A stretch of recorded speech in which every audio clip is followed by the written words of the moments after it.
17장 4절 2차 형식과 정보 형식 단원을 공부하도록 하겠습니다. 우리는 이 절에서 2차 형식이라는 새로운 용어를 배우려고 하는데요. 2차 형식은 어떻게 정의되어 있는지를 규모가 작은 것부터 시작해서 규모가 큰 일반화된 형태로 확대해서 정의를 해보도록 하겠습니다. 우리가 1차식이라는 것은 여러분들이 잘 알다시피 문자 x1, x2가 1차식으로 되어 있다 또는 1차 결합으로 되어 있다는 것은 다음 같은 형태를 말합니다. 자, x1, x2가 1차 결합이 되어 있다라고 했을 때 만약에 스칼라를 a1, a2라 했을 때 이런 형태를 우리가 1차 결합이라고 얘기를 합니다. 그에 반해서 x1의 제곱, x2의 제곱, 그리고 a1, a2 이렇게 되어 있을 때는 이건 2차식이라고 얘기를 합니다. 상대적으로 이것은 이제 1차식, 얘는 2차식 이렇게 얘기를 하는데요. 만약에 여기가 3승이라면 3차식 이렇게 표현하게 됩니다. 근데 우리는 여기에서 요 식에다가 플러스 다음 같은 항을 더 추가를 해보려고 합니다. 즉 서로 다른 두 개의 문자 x1과 x2의 1차식의 곱이에요. 여기는 x1과 x1의 곱, x2와 x2의 곱이고 x1하고 x2의 곱인데요. 여기에서 보면 각각의 문자들의 거듭 제곱은 일수로 되어 있습니다. 그러나 이들의 합은 두 개 더하면 2잖아요. 그래서 전체적으로 본다면 각 문자당 거듭 제곱이 2승으로 되어 있다는 것을 알 수 있습니다. 그래서 이런 형태도 우리는 2차식이라고 말하려고 하는데요. 자, 우리는 좀 더 일반화된 형태로서 이런 모양의 용어를 2차 형식이라고 정의하도록 하겠습니다. 자, 그럼 2차 형식은 이 문자를 계속 늘려나가도 마찬가지로 사용할 수 있는데요. 예를 들어서 x1의 제곱 a1 그리고 a2 x2의 제곱 그리고 a3 x3의 제곱이에요. 이렇게 x1 x2 x3가 x1끼리 x2끼리 x3끼리 곱한 거, 그리고 이번에는 x1하고 x2를 곱하고 x1하고 x2, 여기도 지수들의 총합은 2니까 얘도 2차식 형태가 돼요. a5 x1하고 x3 그리고 a6 x2하고 x3 이와 같이 되어 있다면 서로 다른 문자들의 1차식의 곱은 지수를 다 더하면 이 각각의 문자들의 거듭 제곱은 2승으로 되어 있습니다. 그래서 우리는 이렇게 문자를 좀 더 늘려도 마찬가지로 이런 형태로 2차 형식을 확대해서 만들 수 있습니다. 자, 우리는 여기에서 이런 형태를 여전히 2차 형식이라고 얘기를 하는데요. 우린 좀 더 특별한 형태의 2차 형식을 다루려고 합니다. 여기 보면 그냥 A4, A5, A6는 이렇게 번호를 그냥 그대로 붙여서 표시를 했습니다만 우리가 앞으로 자주 사용하는 2차 형식의 모양은 바로 이 개수가 특별한 형태로 제한이 되어 있습니다.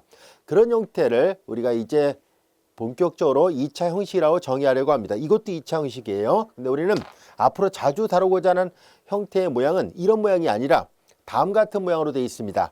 자, 우리는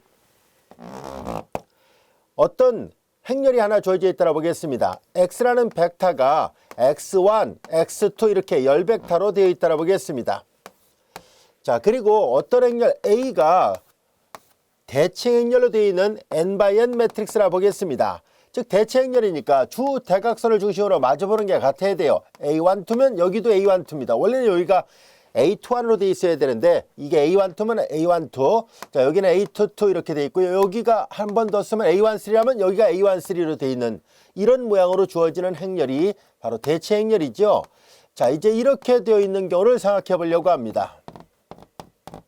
맨 마지막은 여기가 A1N이라면 여기도 A1N이에요. 여기가 A2N이라면 여기도 A2N이고요. 여기가 A3N이라면 여기도 A3N이고 맨 마지막은 ANN 이렇게 되어 있습니다. 자, 이렇게 주 대각 성분을 중심으로 해서 마주보는 것이 서로 같은 모양으로 되어 있죠. 자, 이렇게 되어 있으니까 이 행렬을 우리가 대칭 행렬이라 한다는 것을 이미 앞에서 배웠었습니다. 자, 이렇게 대칭 행렬과 이 x라는 열벡터를 이용해서 우리는 다음 같은 행렬과 행렬의 곱을 만들어 보겠습니다. 행렬의 곱이 잘 정의되게끔 하기 위해서는 여기가 트랜스포즈, 보통 이제 우리 책에서는 소문자로 썼으니까 소문자로 표시해 보겠습니다. x 트랜스포즈 AX예요. 자, 이것은 전체를 시켰으니까 얘가 n×1 매트릭스죠. 얘는 n×n이고 얘는 n×1이고 얘는 전체를 시켰으니까 1/n 이렇게 돼 있죠. 자, 행렬의 곱이 잘 정의되어 있다는 것을 알 수 있습니다. 앞에 곱해진 행렬의 열의 개수와 뒤에 곱해진 행렬의 행의 개수가 정확하게 잘 맞아떨어졌으니까 이들을 다 계산하면 1/1이 나와요. 1/1이라는 얘기는 스칼라라는 얘기예요. 1/1 행렬은 스칼라 값 그 자체입니다. 자, X 트랜스포즈 AX 이것을 우리는 앞으로 쿼드러틱 폼이라 해서 이 X에 요 벡터 X에 대한 쿼드러틱 폼의 이니셜을 따와서 Q로 써서 표시하려고 합니다. 자, 이제 이것은 정의로부터 X 트랜스포즈 AX니까 얘를 전치시키죠. X1, X2, XN 이와 같이 되어 있고요. 그리고 행렬 A가 있습니다. 여기가 X1, X2 이렇게 되어 있죠. XN입니다. 여기 A11, A12, A1N, A12 전치를 이게 대칭이라 얘기를 했었으니까 전치를 시켜도 같은 모양이 돼야 되니까 항상 이렇게 주 대각 성분을 중심으로 해서 마주 보는 게 같아야 돼요. A2N, A1N, A2N, ANN입니다. 자, 이걸 직접 계산을 해보도록 하죠. 이렇게 계산한 것도 여전히 2차 형식이다 라고 말을 하려고 합니다. 일반적으로 이런 형태는 다 통틀어서 2차 형식을 하는데요. 우리가 주로 다루려는 것은 이런 모양의 2차 형식입니다. 자, 이제 얘를 다 전개를 해보도록 하죠. 우선 이 두 개를 먼저 계산해 보겠습니다. 행렬 계산하면은 자, 얘가 1/n이고 얘는 n/n이니까 다 계산하면 1/n 매트릭스가 나옵니다. 그래서 자, 이제 행렬 계산하면 여기는 A11X1 행렬 계산하니까 플러스 A12X2 이렇게 돼요. 그리고 쭉 가서 A1N XN이 되고 맨 마지막 것만 해보겠습니다. 행렬 계산하면 A1N X1, A2N X2 그리고 행렬 계산하니까 ANN XN 이와 같이 됐습니다. 자, 이것이 자, 행은 하나고 여기 이제 여기가 이제 일행 일렬의 원소예요. 그 다음에 여기도 계속 이런 게 있겠죠. 그 다음에 여기 이렇게 있습니다. 그래서 1/n 매트릭스가 나왔습니다. 자, 그 다음에 이제 여기에서 오른쪽 끝에 있는 X1, X2, XN을 곱을 계산합니다. 자, 앞에가 1/n이고 얘는 n/1이니까 다 계산하면 1/1이 나와야 돼요. 그래서 이들을 계산합니다. 행렬. 자, 이게 첫 번째 성분이고 여기도 첫 번째 성분이 있습니다. 이걸 곱하니까 A11 X1의 제곱 플러스 A12 X1과 X2 그 다음에 쭉 가서 A1N 그리고 X1과 XN이에요. 자, 이와 같이 돼 있고요. 자, 그 다음에 이제 두 번째도 마저 계산할 수 있겠죠. 이런 식으로 쭉 계산을 해요. 그리고 맨 마지막에 얘하고 얘를 계산합니다. 플러스 A1N X1의 제곱 이렇게 계산한 거예요. 아, 이렇게 계산했어야죠. 얘랑 얘를 계산하고 두 번째 거기라고 세 번째 하고 맨 마지막에 n번째 하니까 이 xn을 곱했어야 되는데 여기 표시를 정정합니다. xn이와 같이 됩니다. 그리고 이제 플러스 a2n x2xn 그리고 ann xn의 제곱 이와 같이 돼요. 자, 요런 모양이 됩니다 라는 얘기예요. 근데 이걸 계속 해보면 어떤 특징이 있는지를 알 수 있는데요. 지금 선생님이 이제 항을 이렇게 두 개씩만 계산했는데 여기 몇 개를 쭉 나열해서 더 계산한다면 다음 같은 특징이 있습니다. 여기 모양을 잘 분석을 해보면 자, 이제 자기 자신끼리 곱한 모양들이 있어요. 자기 자신끼리 곱한 모양들 x1과 x1의 곱이고 여기는 지금 이 시계 안에서는 x2의 제곱이나 x3의 제곱이 나와 있지 않습니다만 여기 항을 몇 개를 더 만든 다음에 계속 곱해보면 그 다음에 이제 여기서 x2의 제곱도 나오고 여기서 요거 계산한 과정에서 x3의 제곱도 나옵니다. 자, 이제 우린 여기에서 보면은 x1의 제곱 앞에 개수가 a11 첨자를 잘 보세요. 11 일행 일렬의 원소죠. xn의 제곱 앞에 개수는 ann이죠. 자, 이걸 어떻게 이해할 수 있을까 하는 얘기인데요. 이걸 이렇게 생각하면 이해하기 쉬워요. x1의 제곱은 x1 곱하기 x1이라 본다면 첨자들을 잘 보세요. x1, x1이니까 11이죠. 그 11입니다. 얘도 그렇게 생각하면 돼요. xn의 제곱은 xn 곱하기 xn이죠. nn. 그렇게 개수가 nn 이렇게 돼 있구나 하는 것을 알 수 있습니다. 자, 이런 규칙을 잘 이해하고 있다면 나머지 개수도 충분히 이해할 수 있습니다. 서로 다른 문자들의 1차식의 곱이 있죠. x1과 x2 이 첨자에 맞춰서 얘가 있구나 라는 것을 알 수 있습니다. 여기도 마찬가지예요. x1, xn 1n이죠. a1n 이렇게 돼 있구나 하는 것을 알 수 있습니다. 여기도 보세요. x1, xn, x1n 이렇게 a1n 이렇게 돼 있고 x2, xn, a2n 이런 식으로 되어 있습니다. 자, 그래서 우리는 다음같이 이해할 수 있다는 것을 알 수 있어요. 뭐냐면은 여기 보면 이걸 계산하다 보면 x1의 제곱도 있고 x2의 제곱도 있고 x3의 제곱도 있을 텐데 그들은 다 앞에 개수가 이렇게 첨자가 같은 모양으로 나옵니다. 즉 x2의 제곱이라면 a22가 되겠죠. 이런 모양이에요. 그리고 하나 더 해볼게요. x3의 제곱이라면 a33 이렇게 됩니다. 이걸 더 많이 전개해보면 쉽게 이해할 수 있습니다. 마찬가지로 이제 xn의 제곱 앞에는 ann 이와 같이 되어 있습니다. 자, 그리고 이제 얘네들은 잘 보면 어떤 특징이 있냐면은 이렇게 서로 다른 문자들의 곱이 있죠. 여기 요거 두 개를 잘 보세요. 서로 다른 문자들의 곱은 두 번 나옵니다. 왜냐면 이걸 계산하는 과정에서 x1 곱하기 xn도 나오지만 xn 곱하기 x1도 나오거든요. 그래서 결국 곱은 교환이 가능하기 때문에 실수들의 곱은 교환이 가능하니까 그래서 항상 이렇게 서로 다른 문자들은 두 번씩 나오게 돼요. 그래서 여기 보다시피 a1n, 여기 a1n 이거 똑같은 거 있으니까 두 배가 돼요. 그래서 이제 두 배, 그래서 a1n 그리고 x1, xn 이와 같이 됩니다. 그런데 나머지들도 다 마찬가지로 두 개씩 나와요. 여기는 지금 항의 A12가 하나만 보이지만 요거 계산하는 과정에서 A12가 또 있습니다. 여기서 똑같이 여기는 X1, X2지만 여기는 X2, X1인데 곱이 교환이 가능하니까 결과적으로 A12, A12 똑같은 게 두 개가 있어요. 그래서 계속 두 개씩 나타납니다. 그리고 맨 마지막에도 마찬가지로 두 개씩 나타나요. AN은 바로 앞에 있는 항을 생각해 본다면은 자, 여기는 이제 서로 다른 문자들의 곱이에요. 그래서 예를 들어서 여기 잘 보면은 쭉 내려오다 보면 1n, 2n, 3n 있고 여기는 n-n이 있겠죠. 그래서 a, n-n, n- 이게 똑같은 게 두 번 나온다는 얘기예요. 그리고 x, n-l, xn 이렇게 나옵니다. 그래서 다 전개하면 이런 모양으로 나와요. 이것이 일반화된 2차 형식의 모양입니다. 왜냐하면 x1도 제곱, x2도 제곱, x3도 제곱, xn도 제곱이죠. 그리고 서로 다른 문자들의 곱의 1차식 곱이니까 거듭 제곱을 생각해보면 지수의 합은 다 2가 나와요. 그래서 문자들의 그 각각의 항에 거듭 제곱의 숫자는 전부 다 2가 나오기 때문에 그래서 얘가 2차 형식이 됩니다. 그래서 이 Q는 쿼드러틱의 약자를 쓴 거예요.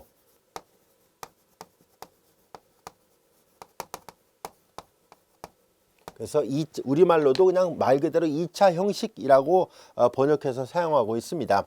자, 이제 이런 2차 형식의 모양 그리고 앞에 개수가 어떻게 되는지를 잘 구별하세요.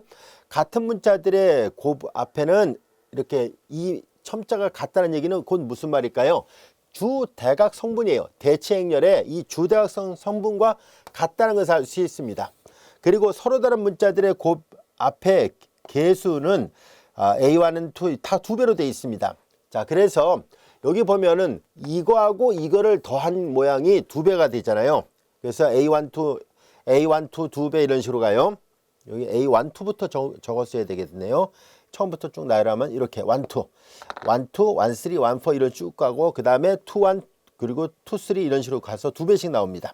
자, 요 모양 이해할 수 있겠죠? 자, 이것을 우리는 2차 형식이라고 얘기를 합니다. 자, 그것을 이제 지금까지 설명했던 내용을 표현한 거고요. 자, 요런 모양으로 돼 있고 이것을 앞서 설명한 것처럼 쿼드러틱 폼 해서 2차 형식이라고 정의하고 있습니다. 자, 우리는 이런 2차 형식과 관련돼서 우리는 이런 2차 형식을 이용해서 우리가 뒤에 가서 극대 극소 이런 문제를 해결할 때 사용하려고 합니다. 용어 자체는 어렵진 않습니다. 충분히 이해할 수 있겠죠? 자, 이제 그러면 간단한 예문을 통해서 우리는 이렇게 2차 형식이 주어져 있다는 것을 알 수 있어요. 이런 2차 형식을 조금 전에 약속한 것처럼 이렇게 행렬로 표현을 해보세요 라는 얘기예요. 자, 2차 형식을 행렬로 표현할 때 어렵지 않습니다. 바로 대체 행렬의 모양만 여러분들이 잘 기억하고 있으면 돼요. 자, 문자는 3개가 있군요. x1부터 x3예요.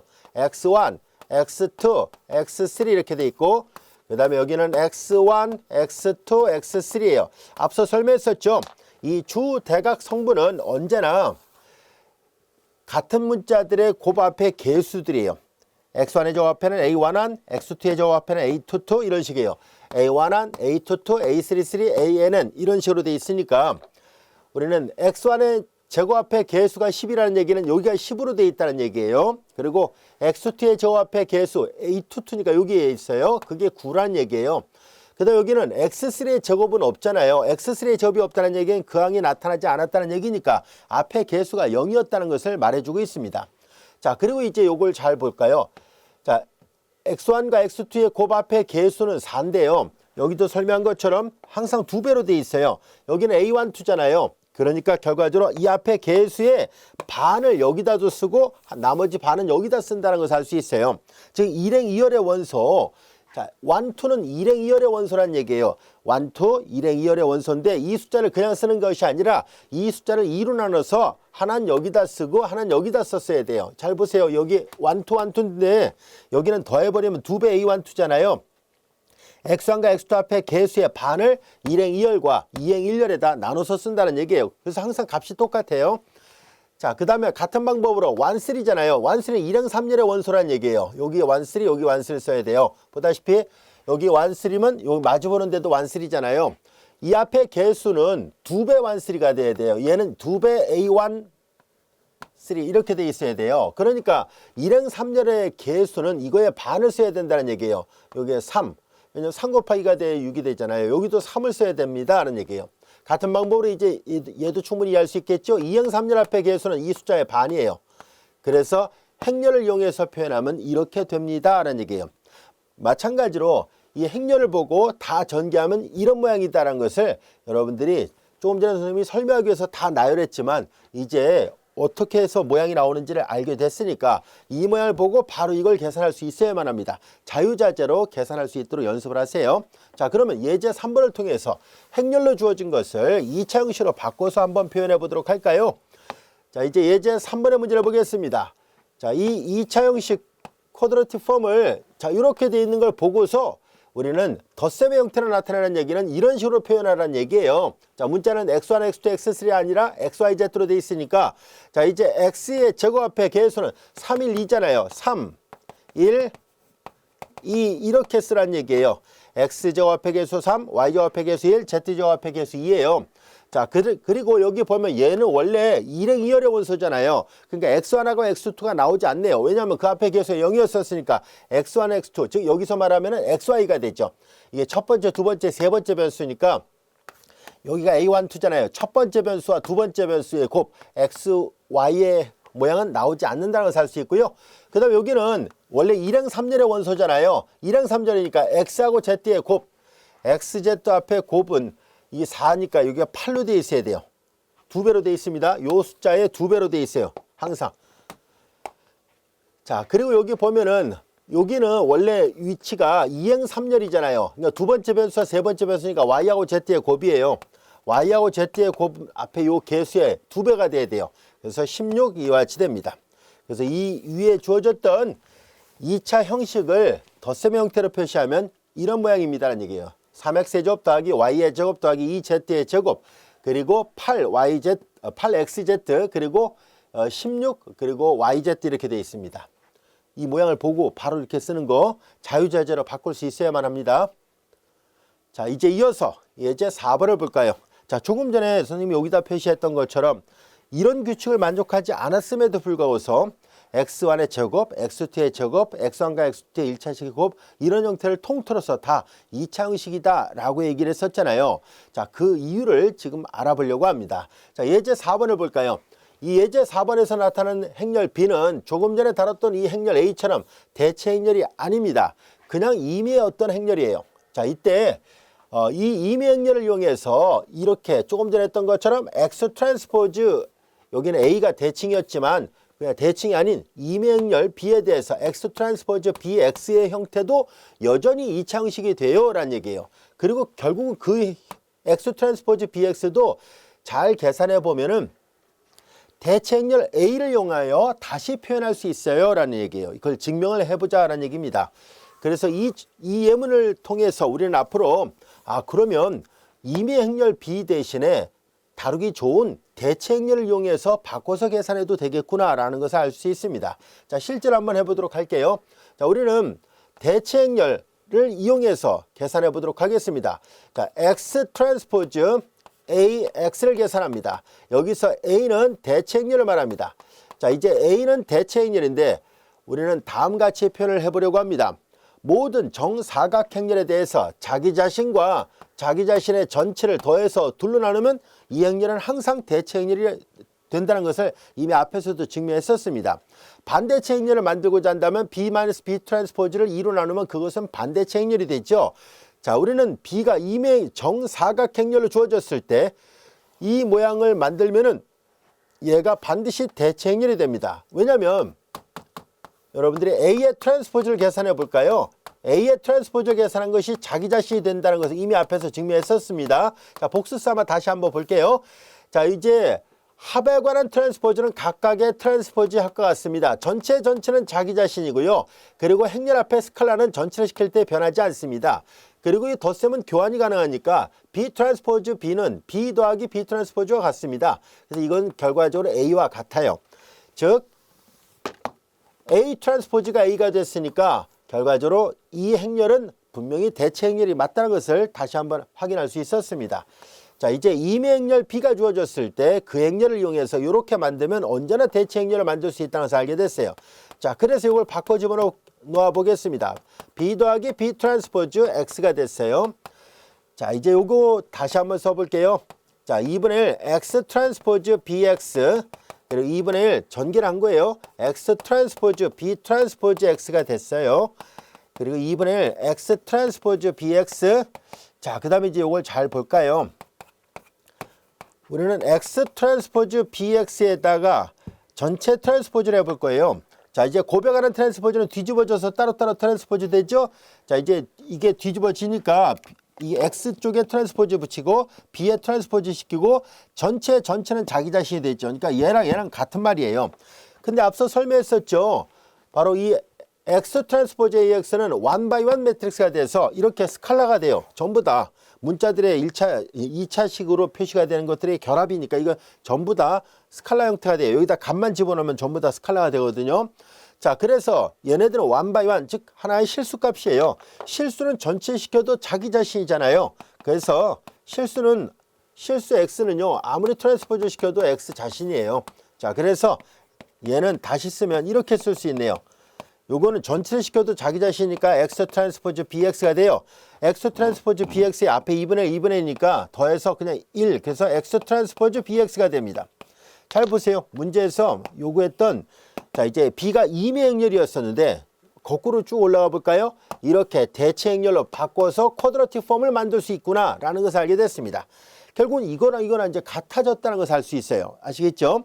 자, 그래서 임의 어떤 정사각행렬이 주어진 상태에서 2차 형식을 계산한다는 말은 결과적으로 그 정사각행렬에 이런 모양을 만들면은 언제나 이렇게 대체 행렬 갖고 만들 수 있습니다라는 얘기예요. 자, 이걸 갖고 만드는 것보다 이걸 갖고 만드는 게 훨씬 더 좋은 이유는 바로 계수를 금방 할 수 있기 때문입니다. 계수를 찾는데 큰 어려움 없이 바로 적용할 수 있으려면은 바로 이 행렬이 대체 행렬로 되어 있어야만 합니다. 자, 그래서 우리는 임의 행렬이 주어진다 할지라도 결국은 대체 행렬로 바꿀 수 있으니까 앞으로 2차 형식을 말할 때는 특별한 말이 없다면 항상 이 가운데 있는 행렬은 대체 행렬이구나 라고 생각하고서 우리는 이 문제를 이해하려고 합니다. 그리고 실제로 우리 교재에서도 이제 요 순간 이후부터 이 정방행렬 즉 정사각행렬이라고만 말을 했지 대칭이라는 말을 하지 않았다 할지라도 아무 말이 없으면 전부 다 2차 형식에서 나오는 이 가운데 행렬은 이렇게 변화가 가능하니까 대체 행렬로 간주하고 생각하려고 합니다. 이해할 수 있겠죠? 자, 이제 우리는 그래서 B가 임의 행렬이었을 때 2차 형식은 대체 행렬을 이용하여 언제든지 표현이 가능하다는 것을 방금 전에 증명을 했습니다. 자, 이제 다음 같은 용어를 하나 배워보도록 할까요? 2차 형식을 배우려고 했던 이유는 바로 이런 용어를 이해하기 위함입니다. 이건 정의예요. 약속을 한 겁니다. 자, 이제 우리는 이 X 트랜스포즈 AX 이 2차 형식이 만약에 모든 X에 대해서 제로 벡터가 아닌 모든 X에 대해서 얘가 만약에 음수가 된다면 음의 정보를 갖는다. 그냥 줄여서 음정보 이렇게 표현합니다. 말 그대로 음수란 얘기잖아요. 만약에 이것이 양수가 나온다면 얘가 양수라면 그러면 양의 정보를 갖는다. 그냥 줄여서 양정부호라고 얘기를 합니다. 말 그대로 포지티브, 네거티브란 말을 붙인 거예요. 그러니까 양의 정보를 갖는다. 양정부호 이렇게 표현하고 있습니다. 용어 어렵지 않죠? 얘가 음수가 나면 음정부호, 양수가 나면 양정부호 이렇게 얘기를 합니다. 그리고 이제 얘가 만약에 플러스가 아니에요. 다시 말해서 음수이거나 0이 될 수도 있다라고 가정할까요? 양수가 아니란 얘기니까 모든 실수는 셋 중에 하나예요. 양수, 0, 음수 이렇게 셋 중에 하나인데 양수가 아니라고 얘기를 했으니까 0이 될 수도 있고 음수가 될 수도 있죠. 자, 이런 경우에는 여기가 등호가 들어가게 되거든요. 양수 아니다 그랬으니까 얘가 0보다 작거나 같은 이렇게 등호가 들어갈 때가 있어요. 음수니까 여기는 부등호예요. 양수니까 여기도 부등호인데 양수가 아니다는 경우잖아요. 우리 책에서는 이제 비양 이렇게 얘기를 했습니다. 양수가 아니다라는 의미로 쓴 거예요. 그러면 음수이거나 0이 될 수 있는데요. 자, 이렇게 될 때는 음수일 때는 자, 보다시피 음정부호라고 얘기를 했는데 이렇게 되면은 셈이라는 말을 더 붙여서 네거티브 세미 데피니트라고 말을 해서 음의 반정부호라고 얘기를 합니다. 줄여서 이제 반정부호 이렇게 말을 하도록 하겠습니다. 자, 그래서 음의 반정부호, 반정부호 이렇게 말을 합니다. 자, 같은 방법으로 얘가 음수가 아닌데요 라고 얘기를 했다면 음수가 아니니까 0보다 크거나 같은 경우를 얘기합니다. 얘가 0보다 크거나 같은 경우 이렇게 되면은 그러면 이제 얘는 양의 부호가 아니라 양의 정보가 아니라 셈이란 말을 붙여서 양의 반정부호로 하자라고 약속을 합니다. 양 반정부호 용어를 이제 구별하세요. 자, 이제 그럼 이제 이렇게 되는 거죠. 쿼드라틱 폼이 양수라면 양의 정부호, 쿼드라틱 폼이 음수라면 음의 정부호. 근데 여기가 등호 들어가면 이렇게 되면 양의 반정부호, 이렇게 되면 음의 반정부호 이런 말이에요. 그래서 의자라는 수식어는 빼도 됩니다. 자, 이제 양 반정부호, 반정부호 이렇게 정의하는 거예요. 자, 그리고 이제 이 쿼드라틱 폼을 계산한 과정에서 이 쿼드라틱 폼이 이 x라는 벡터의 선택에 따라서 이 전체 결과 양이 나올 수도 있고 또는 어떨 때는 음이 나올 수도 있다 그러면 부호를 정할 수 없다. 그래서 반정부호라고 말합니다. 그래서 부호를 정할 수 없어요 라는 뜻이에요. 이 부호값이 x라는 벡터에 따라서 달라지기 때문에 부호를 정할 수 없다라고 얘기를 하고요. 자, 이렇게 2차 형식이 주어졌을 때 우리가 이 쿼드라틱 폼이 양의 정부호, 음의 정부호, 양의 반정부호, 음의 반정부호, 그리고 또 여기 보다시피 부정부호 이렇게 5가지 용어로 세분화시켜서 지금 다루고 있잖아요. 이 쿼드라틱 폼에다 붙였던 용어를 그대로 요 가운데 껴있는 대체 행렬에다가 동일하게 붙일 수 있습니다. 다시 말해서 이 쿼드라틱 폼이 양의 정보를 갖는 양의 정보라고 얘기를 했다면 요 가운데 껴있는 행렬, 대체 행렬 A도 양의 정보를 갖는 행렬이다라고 표현합니다. 줄여서 양정부호 행렬 이렇게 말합니다. 마찬가지로 이 쿼드라틱 폼이 음수라면 음의 정보를 갖는 2차 형식이잖아요. 그 가운데 껴있는 행렬 A도 음의 정보를 갖는 대체 행렬, 줄여서 그냥 음정부호 행렬 이렇게 말을 하도록 하겠습니다. 자, 그래서 이렇게 만약에 쿼드라틱 폼이 양정부호라면 가운데 껴있는 행렬 A도 우리는 이제 양정부호 행렬이라고 말을 하겠습니다라는 얘기예요. 여기 괄호는 그 순서대로 그대로 똑같이 말을 붙이겠다는 뜻이에요. 2차 형식에다 붙였던 용어를 가운데 있는 대체 행렬에다가도 동일하게 붙이고 뒤에다 행렬이란 말만 더 집어넣으면 충분합니다. 용어도 이해할 수 있겠죠? 자, 예제 5번의 문제를 보겠습니다. 자, 이 2차 형식은 양정부호인가 또는 음정부호인가를 구별하세요라는 얘기예요. 자, 그래서 우리는 이 2차 형식을 우선 다 계산을 해볼까요? 여기 보면은 마이너스 2x1의 제곱, 마이너스 2x2의 제곱만 있네요. 여기 0이니까 서로 다른 여기가 원래는 2행 2열의 원소가 돼야 되는데 x1, x2, x1과 x2의 곱 앞에 개수가 0이라는 얘기니까 x1과 x2의 곱이 나오지 않는다라는 뜻이잖아요. 그래서 이런 모양이 됐는데요. 이건 한눈에 봐도 알 수 있죠. 마이너스 2를 묶어내 보세요. x1의 제곱 더하기 x2의 제곱.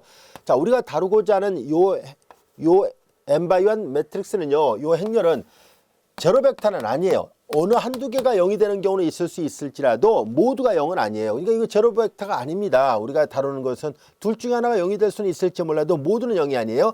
당연히 음수죠. 이렇게 되어 있으니까 이 2차 형식은 음의 정보를 갖는 2차 형식이다라는 것을 알 수 있습니다. 그래서 음정부호가 됐다는 것을 알 수 있어요. 예제 6번의 문제를 보겠습니다. 자, 얘는 부정부호가 되는지 구별해보세요라는 얘기인데요. 역시 마찬가지로 x1 앞에 개수, x2 앞에 개수가 전부 다 0이라는 얘기는 x1의 제곱 앞에 개수 0, x2의 제곱 앞에 개수 0이니까 같은 문자들의 곱은 나오지 않았다는 것을 알 수 있습니다. 자, 그런데 여기는 원래 요 위치는 자, A12니까 첫 번째 변수와 두 번째 변수의 곱합의 개수 요거의 2배를 써야 되니까 6x1, x2가 되죠. 여기 잘 볼까요?